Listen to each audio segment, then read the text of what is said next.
Esse é o Mundo em Revolução e nós vamos falar agora sobre a situação na Ucrânia, hoje, dia 8 de outubro de 2024, 9 horas da manhã aqui no Rio de Janeiro, 3 horas da tarde lá em Kiev, no momento que eu gravo esse vídeo, e tivemos um ataque com drones Shahid dos russos aqui contra a Ucrânia. A maior parte deles foi derrubado, mas houve ainda alguns drones que atingiram aqui Odessa. Muito triste esse ataque aqui em Odessa, né?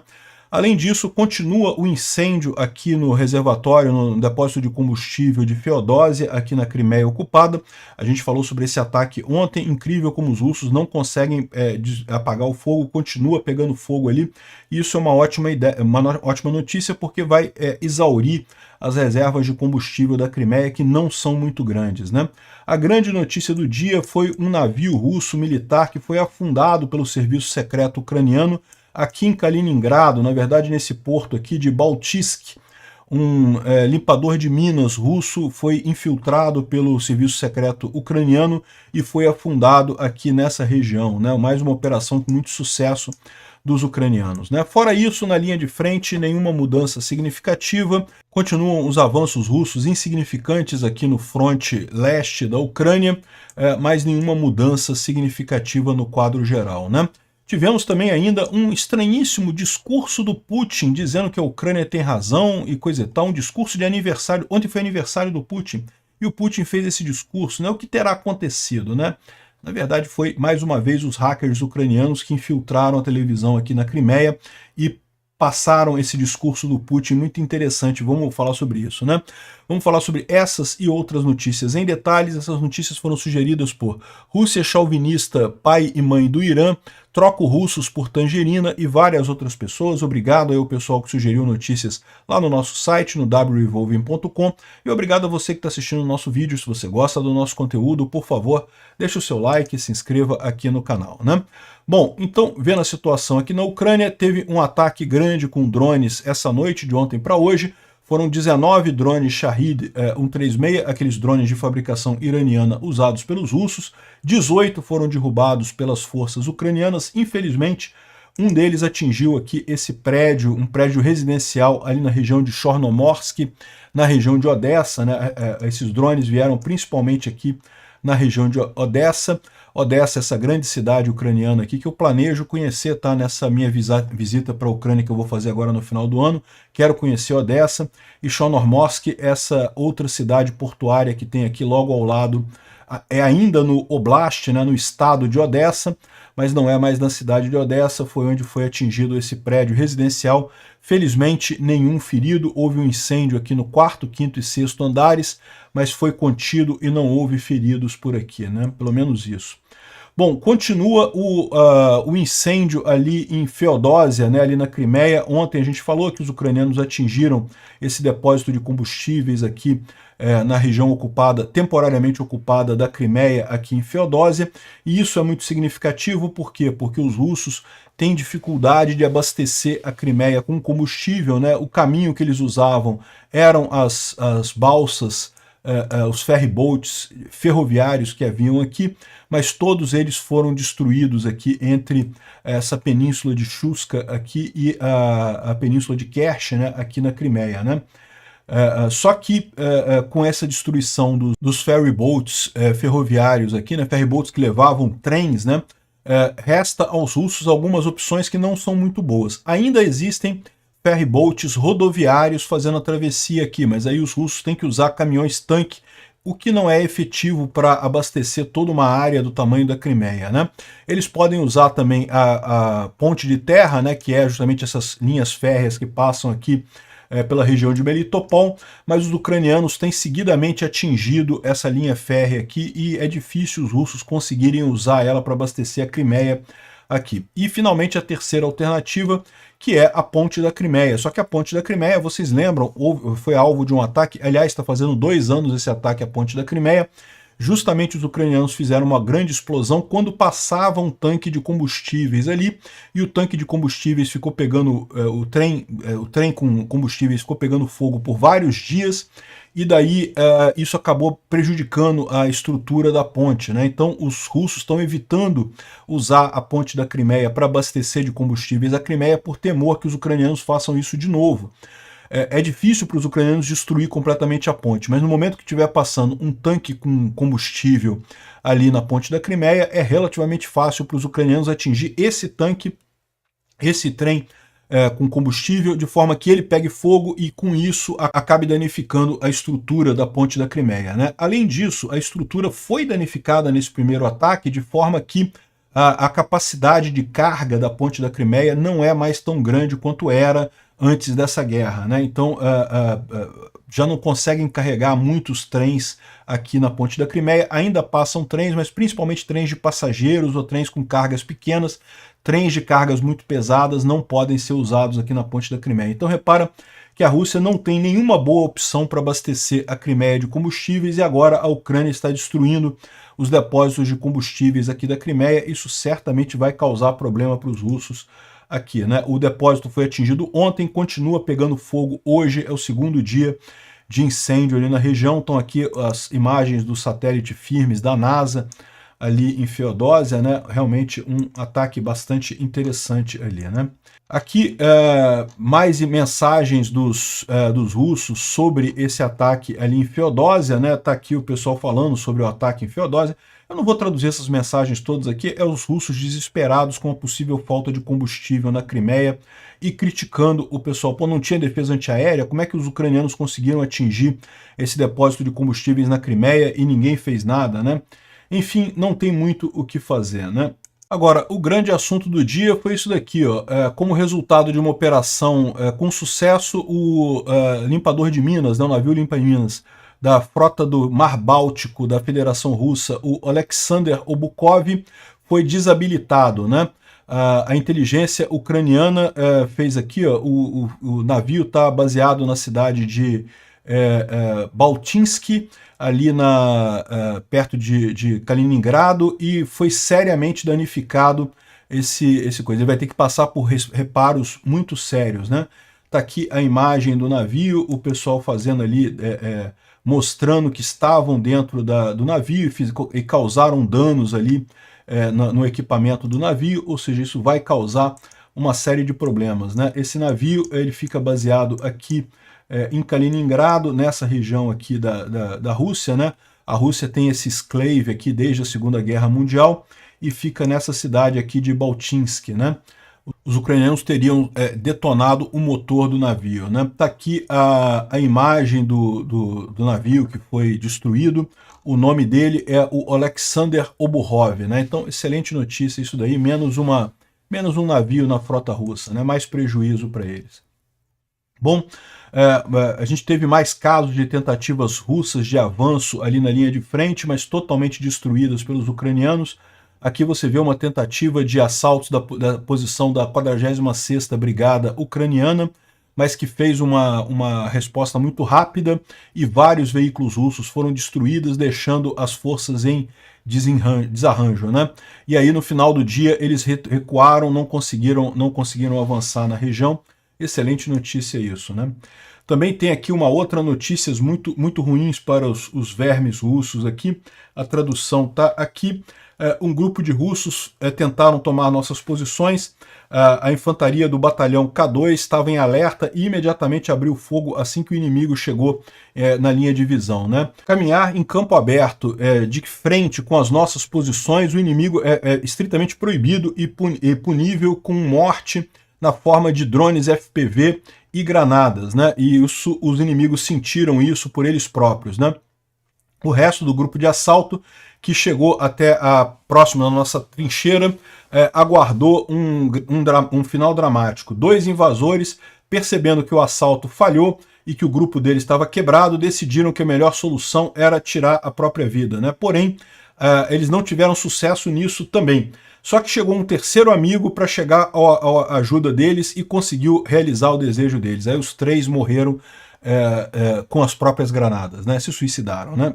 Realmente o desespero dos russos aqui foi grande. Bom, vendo aqui os mapas do Poulet Volant, aqui na região de Kupiansk, né, em Pichane, Kupiansk está logo aqui para cima, não teve nenhuma mudança significativa aqui na linha de frente. Também a mesma situação um pouco mais abaixo, aqui perto de Svatov, aqui também nenhuma mudança significativa. Finalmente, aqui em Kurahovy, também nenhuma mudança de ontem para hoje aqui em Kurahovy. E também aqui na região de Vuhledar e Velika Novosilka, teve um pequeno avanço russo aqui na cidade de Zolota Niva, mas também nenhuma mudança significativa aqui. Ou seja, mais um dia em que os russos não conseguem avançar nada, provavelmente estão chegando perto da exaustão, e isso vai ser a chave para os ucranianos começarem. Aí vai ser a vez dos ucranianos fazerem os avanços por aqui, né? Bom, o Instituto para Estudo da Guerra falou sobre o ataque feito ao terminal de Feodosia, ali na Crimeia. Como a gente mencionou, isso é estrategicamente importante, porque isso vai prejudicar as forças russas ali na Crimeia e o esforço de guerra no sul da Ucrânia, mas nenhuma outra grande novidade por aqui, né? Bom, aqui a gente tem a informação que os alemães vão passar mais 21 Bergepanzer, que são tanques próprios, né, blindados próprios para limpeza de mina para a Ucrânia, né?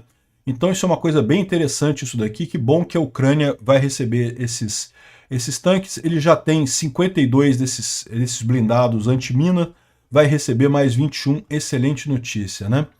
Bom, outra informação interessante é que os Mirage 2000 da França devem começar a chegar na Ucrânia no primeiro trimestre de 2025.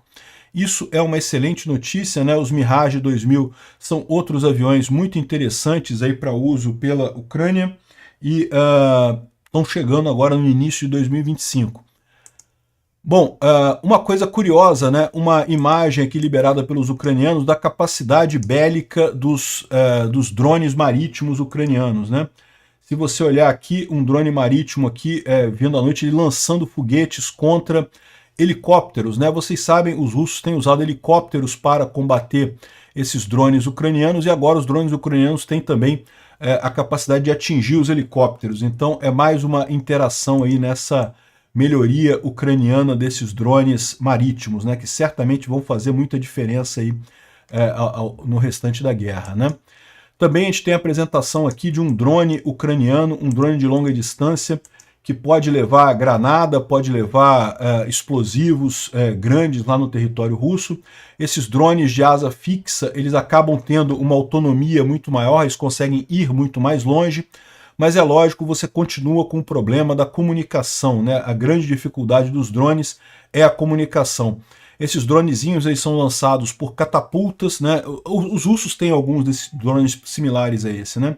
Essa daí é a versão ucraniana. Repara que ela leva uma grande explosivo, né? Aqui debaixo da asa, e essa é a estratégia ucraniana aí com os drones. O Andrei Perpítua está falando aqui sobre um fundraiser, né? Uma vaquinha para apoiar isso daí. Então, quem quiser contribuir aqui, eu vou deixar o link desse post do Andrei Perpítua para quem quiser ajudar, né? Eles fazem isso através de doação lá na Ucrânia. Mas quem quiser dominar, tem aqui quem quiser doar em PayPal, tem também um link no post do Telegram que está aqui, ó. Eu vou deixar essas informações aqui na descrição do vídeo para quem quiser ajudar, né? Bom, o Kadyrov falou que não está satisfeito com a política de imigração na Rússia, que segundo ele diz é medieval, né? Então está aqui a reclamação dele. Eu estou seguindo um desenvolvimento rápido de uma situação no nosso país relacionada ao aperto das políticas de imigração. Algumas das medidas sendo implementadas, para botar isso de forma simples, são desapontadoras. Parece que alguém deliberadamente quer jogar a Rússia contra seus amigos fraternais, as regiões amigas fraternais ali que são muçulmanas, né? Lembra o Kadyrov, ele é da Chechênia, é muçulmano, né? A Rússia tem toda essa briga com questão de imigração, ela ajuda muito, ela quer muito a imigração na Europa e coisa e tal, mas ela própria sofre dos mesmos problemas lá na Rússia, né? Se a política de imigração é para ser alterada, deve ser feito não nessa maneira absurda, né? Em que todos os não locais são freneticamente alvejados, não importa de onde sejam. Pessoas estão sendo detidas sem nenhuma formalidade e recentemente essas ações foram feitas de forma bastante dura, né? Ou seja, o que ele está reclamando aqui? Houve uma reclamação na Rússia de excesso de imigração muçulmana, e aí os russos tentaram colocar medidas anti-imigração, só que isso desagradou os muçulmanos, particularmente os chechenos, que são muçulmanos dentro da Rússia, né? O problema não pode ser resolvido por deportação em massa de cidadãos estrangeiros, né? E o problema não surge por falta desses recém-chegados, né? A raiz da causa está na negligência daqueles que deveriam lidar com esse fato no passado e não tiveram competência para responder rapidamente a esse aumento, né? Ou seja, repara que curioso isso, né? Até a Rússia está sofrendo com imigração e o questionamento é nos dois lados. Algumas pessoas querendo que a Rússia restrinja mais ainda a imigração, outras pessoas reclamando que a imigração está muito restrita e está punindo pessoas de forma quase xenofóbica, né? Particularmente muçulmanos, né? Que coisa curiosa isso.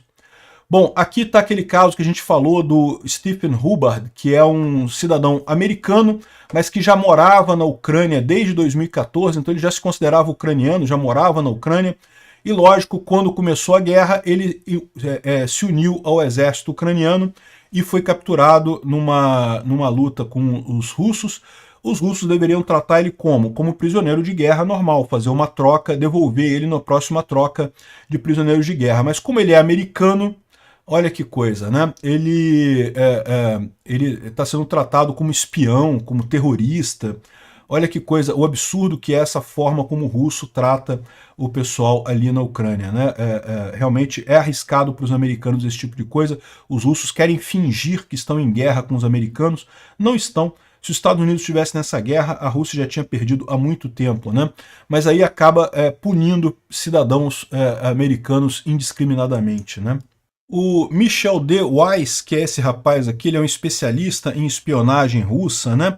Ele prestou um depoimento na Comissão de Helsinki, né, que é a comissão americana sobre espionagem russa e coisa e tal, e colocou alguns pontos muito interessantes, particularmente como a Europa está conseguindo dominar, sim, a inteligência russa, né? Então ele fala aqui que, olha só, a Rússia está, sim, fazendo uma guerra encoberta, né, no território da OTAN. Ou seja, a Rússia tem muitos espiões no território da OTAN e está fazendo operações contra a OTAN dentro do território da OTAN. Na última década, outros times de inteligência russa, nenhum deles foi mais ativo em fazer ondas de violência em toda a Europa do que o Black Ops da GRU, que é o Serviço Secreto Russo, né? Que é a unidade 29.155. Os crimes deles foram incluídos em sabotagens, bombas, na República Tcheca, na Bulgária e em outras regiões. Essa unidade também fez o envenenamento do negociador de armas, o Emilian Gabrev, que estaria fornecendo armas para a Ucrânia e para a Geórgia, e também envenenaram Sergei e Yulia Skripal no território, na cidade inglesa de Salisbury, ou seja, essa unidade era muito ativa ali na Europa. Em 2019, o assassino profissional do Putin, o agente do FSB Vladimir Krasikov, matou dissidente checheno e antigo comandante militar Zelihan Kagoshvili, não sei se eu pronunciei correto o nome dele aqui, num parque em Berlim, né? O Krasilov recentemente foi trocado pela Rússia, com o Putin aceitando entregar o Navalny na troca, né? Ou seja, houve uma troca, uma negociação de troca aí com o Navalny, com Alexei Navalny. O GRU está agora no radar de toda grande organização de inteligência ocidental e está tendo problemas para trabalhar na Europa, para viajar para a Europa. Ou seja, a guerra com a Ucrânia fez com que toda a inteligência da Europa ficasse atenta com agentes russos e um monte deles estão sendo pegos. E aí o que está acontecendo? Eles estão agora emulando atores não estatais como ISIS, recrutando cidadãos nativos remotamente via mídia social, como o Telegram, e pagando em criptomoedas, né? Então tomem cuidado, o pessoal aqui no Brasil que estejam negociando esse tipo de coisa, você pode estar sendo recrutado para o serviço secreto da Rússia, tá? Os operativos russos e agentes adormecidos, né? Agentes adormecidos são pessoas que levam uma vida normal no país sem saber que são agentes, na verdade, sem dar pinta que são agentes, apenas em caso de necessidade que são acionados, né? Ou seja, eles continuam operando, mas não conseguem muita coisa. Em última análise, o ex diz que a Rússia está já atacando o Ocidente há muito tempo e que temos que ser vigilantes contra futuras tentativas de assassinato, bombas e sabotagem, né? Ou seja, bem interessante o depoimento dele lá nessa comissão Helsinki. A Ucrânia está avisando a Eslováquia que não entrará em acordo para transporte de gás com a Rússia, né? Isso já tinha sido avisado pela Ucrânia há alguns dias, a gente já falou sobre isso, mas só reforçando, a Hungria e a Eslováquia, que ainda recebem gás russo, não vão receber mais da Ucrânia no final do ano, quando termina o contrato. A Ucrânia não vai romper o contrato, mas ela não vai renovar o contrato a partir do ano que vem, né? Bom, mais notícias para a Rússia, mais notícias ruins para a Rússia. A indústria de carvão russa está passando pela pior crise em 30 anos e tem vários problemas disso daí, né? Isso pode gerar problemas muito sérios na Rússia, particularmente agora no inverno, em que o carvão é muito usado para aquecimento, né? O principal problema são as ferrovias. A gente tem falado que as ferrovias russas estão em colapso desde uma alteração feita pelo Putin no ano passado. Caiu muito a capacidade de carga das ferrovias russas. E com isso, o carvão, que é uma coisa relativamente barata, acaba deixando de ser transportado, né? Está levando cada vez mais tempo para reparar locomotivas, para conseguir consertar locomotivas. Então, está cada vez menor a capacidade de carga russa. A gente já mostrou esse gráfico aqui. A linha roxa aqui mostra a capacidade de carga russa das ferrovias em 2024. Repara como é menor que todos os outros anos, inclusive que 2020, que foi o ano da pandemia, né? Ou seja, isso está levando a esse colapso da produção e da entrega de carvão, e a gente não sabe o que vai acontecer agora no inverno lá na Rússia. Pode ser catastrófico isso, né? Ontem, esse grande conjunto de carros aqui passou em Moscou às pressas, um monte de policiais com ambulâncias e médicos e coisa e tal, indo em direção ao Kremlin, né? Ninguém sabe o que aconteceu, provavelmente nada, mas todo mundo fica na torcida, né? Igual o caso do avião do Lula, né? Quando deu defeito o avião do Lula, ficou todo mundo na torcida. Acabou não sendo nada, provavelmente não é nada isso daqui. Mas está todo mundo na torcida pro Putin ter tido algum piripaque lá no Kremlin, né? E por falar no Putin, ontem foi aniversário dele. Esse vídeo acabou saindo na programação da Crimeia ocupada, né? Olha a mensagem do Putin aqui no aniversário dele. Caros residentes da Crimeia e dos novos territórios.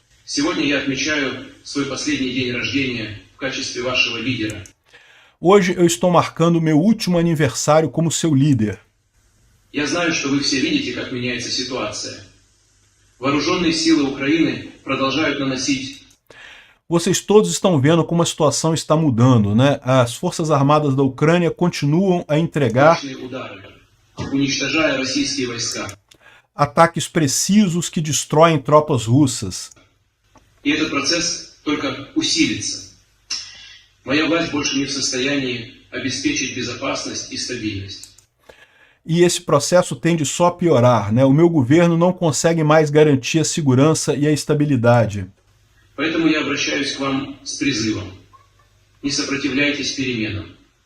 Украинская армия возвращает свое. Não resista à mudança. Então eu peço a vocês, não resistam à mudança, não se oponham à mudança.